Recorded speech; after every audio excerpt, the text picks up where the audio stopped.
새정치민주연합의 상임고문이었던 정동영 전 의원이 지난 11일 탈당을 하고 제2야와 시민사회가 주도하는 국민모임의 신당 추진에 합류했습니다.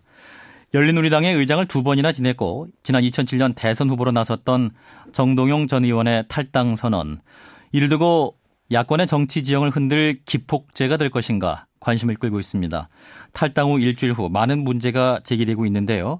야권 재편에 대한 정동영 전 의원의 생각은 무엇인지 직접 들어보겠습니다. 정동영 전 의원님 안녕하십니까? 네, 안녕하세요. 오랜만입니다. 예. 자, 새정치민주연합을 탈당하신 지 일주일이 지났네요. 지금 심정은 어떠신가요? 담담합니다. 정치를 한 지 이제 19년째입니다만 한 번도 가보지 않은 길을 간다 하는 그런 긴장감이 있긴 합니다. 예, 담담하다 이런 말씀 주셨는데 지난 16일 여론조사 전문기관인 갤럽 발표를 보면요. 이제 정 고문님의 탈당에 대해서 잘못한 일이다 이렇게 답한 응답자는 전체의 41%에 달했고 잘한 일이라고 답한 사람은 19%. 반면 응답 보류가 40%에 달했네요. 여기에 대해서는 어떻게 판단하고 계십니까? 보류한 분들은 이제 좀 봐야 되겠다 이런 생각이실 것 같고요. 예. 19%에 달하는 국민들께서 민주당에서 탈당한 것을 잘한 일이다라고 평가한 것을 좀 주목해 볼 필요가 있다고 생각합니다. 예. 말하자면 제1야당이 야당 구실을 못한 데 대해서 지난번 국민 모임 선언을 통해서 야당을 교체해야 된다라는 그런 주장에 공감하는 부분이 그런 분들이 우리 국민의 19%에 달한다고 해석하고 싶습니다. 그런데 이제 탈당 시점에 대해서 이제 전당대회와 맞물리면서 새정치민주연합에서는 많이 서운하다. 특히 문희상 비대위원장도 서운하다. 이런 입장을 밝히고 있는데요. 여기에 대해서 답변을 하신다면요? 이해합니다. 그런데 탈당이라는 것은 어느 시점에 해도 마찬가지죠. 시점이 중요한 것이 아니라 왜 그런 결정을 했느냐. 또 신당에서 무엇을 할 것인가. 신당은 누구를 대표하게 될 것인가 하는 비전을 만들고 기대를 국민들께 드리는 게 더 중요하다고 생각합니다. 그럼에도 불구하고 비판은 달게 받겠습니다. 비판은 달게 받겠다. 그 가운데 이제 새정치민주연합의 존재감에 대해서 역사상 최약체다 이렇게 평가하시는 걸 들었습니다. 무엇이 이렇게 야당의 존재감을 최약체로 만들었다 평가하십니까? 야당은 첫째 살아있는 권력에 맞설 수 있는 용기가 있어야 합니다. 그런데 이 정부 3년째 중요한 고비마다 야당은 국민의 기대에 어긋났습니다. 두 번째, 민주주의의 핵심은 야당이 정부가 될 수 있는 겁니다. 그런데 가령 정부가 실정을 저질렀을 때 민주주의를 훼손시키고 서민 경제가 어려워지고 했을 때 다른 데를 쳐다보면 대안이 있어야 되는 거거든요. 그런데 우리 국민들은 지금 제1야당을 대안으로 간주하지 않고 있거든요. 이게 당의 지지율로 나타나고 있는 거라고 생각합니다. 네, 경제가 어려웠을 때를 또 중요한 고비라고 말씀하셨는데요. 중요한 고비들 또 어떤 고비에서 잘못된 선택을 야당이 했다 판단하십니까? 국정원의 대선 개입 이 부분에 대해서 야당은 명운을 걸겠다고 말했습니다마는 무슨 명운을 걸었는지 국민들은 이해 못합니다.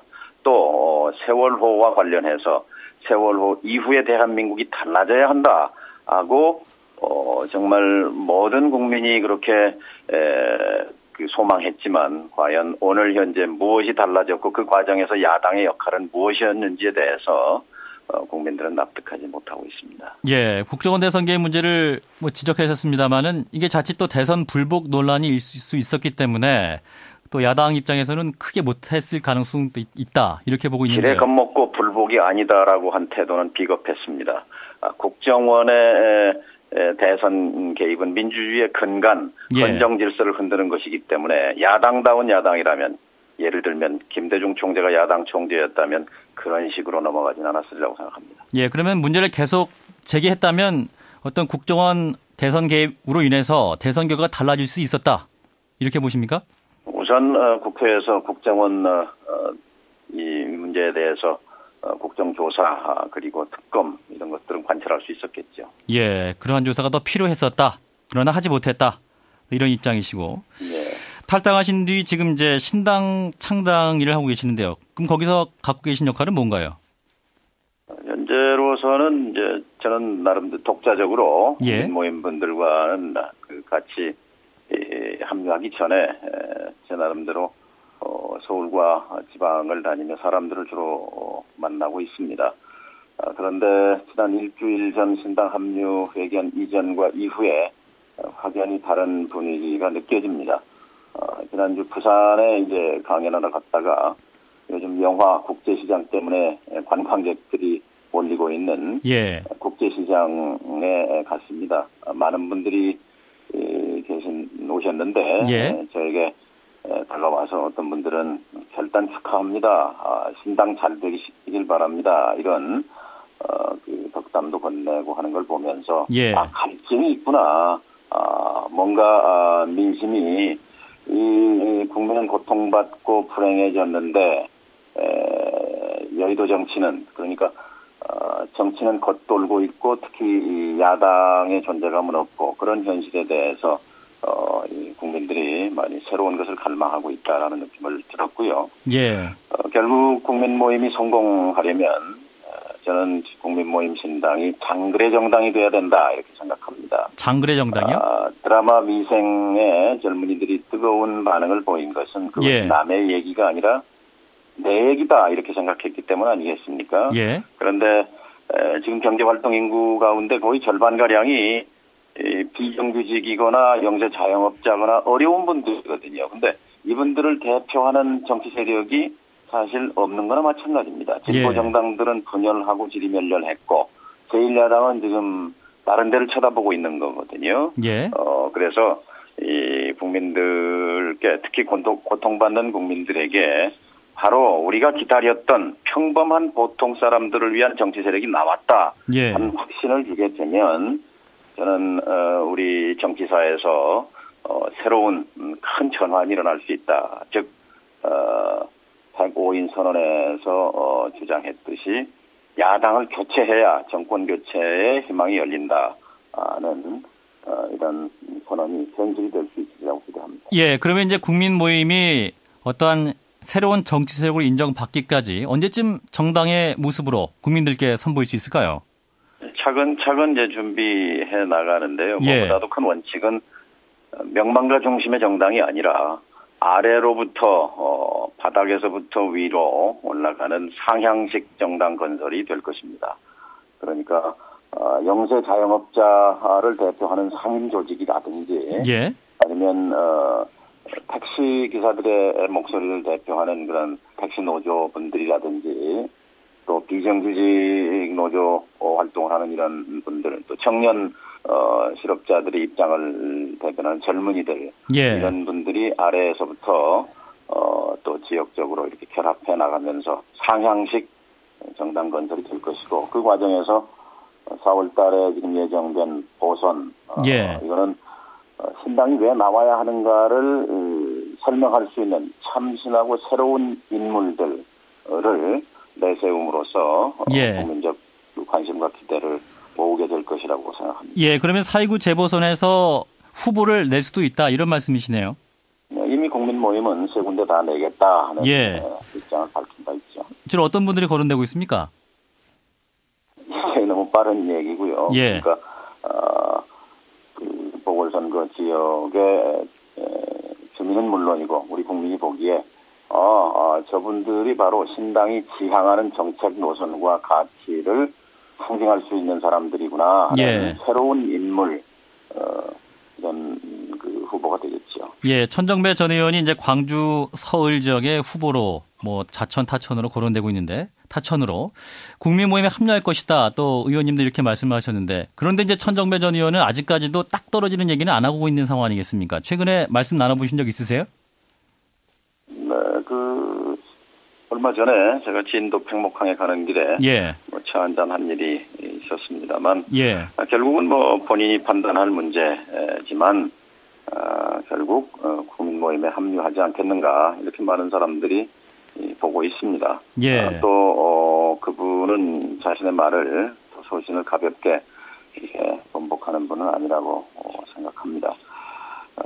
그리고 다른 분들과 관련해서는 국민 모임도 무조건 현역 의원들을 모아내는 것 이것이 큰 가치를 큰 비중을 두고 있지 않습니다. 그러니까 국민 모임은 과거의 신당과 달리 정책 노선, 가치, 명분 이런 것들을 굉장히 중요하고 또 그래야만 국민의 기대를 받을 수 있다고 생각합니다. 의원님, 근데 이제 아직도 새정치 안에는 뭐 이렇게 추가 탈당 움직임이 없는데요. 뭐 현역 의원이 합류할 경우에 파급력 더 커질 것으로 예상됩니다만 아직까지는 없습니다.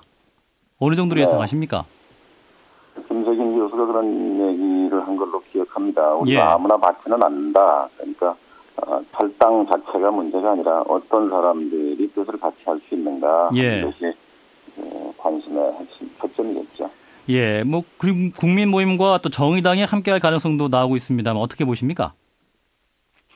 지금은 이제 정의당이나 바른진보정당은 정당이고요. 국민 모임은 글자 그대로 국민 모임. 아직은 이제 당이 아니지요. 그러니까 무슨 일이든 다 선후가 있지 않겠습니까? 지금은 당을 만들고 세우는 일에 집중할 때라고 생각합니다. 하지만 지향하고 있는 진보 정당들과 앞으로 협력할 일이 많이 있을 것이라고 생각합니다. 지향하는 가치나 뭐 이런 것도 비슷하지 않나 뭐 이런 생각하는 분도 많이 있고요. 또 천호선 정의당 대표도 직접 또 신당 추진 모임 측과 만나보겠다 이런 말을 했습니다만 만나보셨습니까? 네, 아직 뭐 만난 일은 없습니다. 국민 모임 신당의 목표는 갈래길을 내는 것은 아닙니다. 그러니까 진보 정당 가운데 또 다른 하나의 진보 정당을 만드는 것이거나 또는 기존에 있는 진보 정당들을 통합해내는 것이거나 하는 것이 목표가 아니고 지금 있는 제1야당이 야당 구실을 못한다고 보고 야당을 교체해야 한다 하는 그런 국민적 요구를 담아내는 데 있는 것이죠. 그러니까 갈래길이 아니고 대로 큰 도로를 내는 것이다. 생각합니다. 네, 그리고 이제 야당 교체 없이 정권 교체도 없다 이런 말씀도 하셨는데요. 지금 이제 신당 창당으로 오히려 야권은 더 분열될 것 같네요. 그러면 2017년 대선에서 야당이 그토록 원하는 정권 교체 희망도 더 약해지는 거 아닙니까? 세월호 학생들에게 가만히 있으라고 했더니 그 결과가 어떻게 됐습니까? 지금 야권 지지자들에게 가만히 있으라 그러면 정권 교체가 저절로 오는 것입니까? 저는 그렇지 않다고 생각합니다. 또 국민 모임은 지금 제1야당과 가는 길이 다릅니다. 그러니까 국민 모임은 바로 장거래 정당을 지향하는 겁니다. 비정규직 850만 영세 자영업자 300만 명의 소득을 향상하고 그분들에게 희망을 만들 수 있는 정치 세력이 필요하다는 겁니다. 그렇게 가려고 하는 것입니다. 이것이 결국은 정권 교체로 가는데 큰 역할을 하게 될 거라고 생각합니다. 그렇게 한다면 정권 교체도 가능하다. 현재 야당 없이도. 물론 지금 이 국민 모임은 새정치연합을 대체하겠다는 목표를 세우고 있는 거죠. 그러니까 신당에게 지금 새정연은 연대의 대상이 아니라 교체의 대상이라는 그런 목표를 갖고 있는 겁니다. 어떤 교체의 대상으로서 현재 야당을 보고 계시네요. 한편 국민 모임의 김세균 대표가 안철수 의원에 대해서는 새누리당으로 가는 게 맞다, 보수파다 이런 말을 했습니다만 정 의원님 생각은 어떠십니까? 안 의원께서 애초에 이제 정치를 시작하면서는 책이 있죠. 안철수의 생각인가요? 거기 보면은 재벌 개혁이라든지 경제 민주화, 보편적 복지 이런 철학에 있어서 제 생각과 다르지 않습니다. 그런데 문제는 그 후에 이제 새정연과 합당을 하고 그 이후에 행보를 보게 되면 책과는 거리가 점점점 멀어졌습니다. 그래서 그 부분을 비판하는 것이라고 생각합니다. 안 의원께서는 우리 사회에서 성공한 기업가이고 또 상위 0.001%에 해당하는 사람이죠. 그런 분이 재벌 개혁, 경제 민주화, 노동권 강화 이런 주장을 하니까 국민들이 굉장히 신선하게 받아들이고 열광했던 것 아닌가 이렇게 생각합니다. 네, 그런데 그런 역할을 못했다 이런 말씀이세요. 네, 말씀 여기까지 듣겠습니다. 고맙습니다. 감사합니다. 지난 11일 탈당 후 신당 창당 모임에 합류한 정동영 전 의원이었습니다.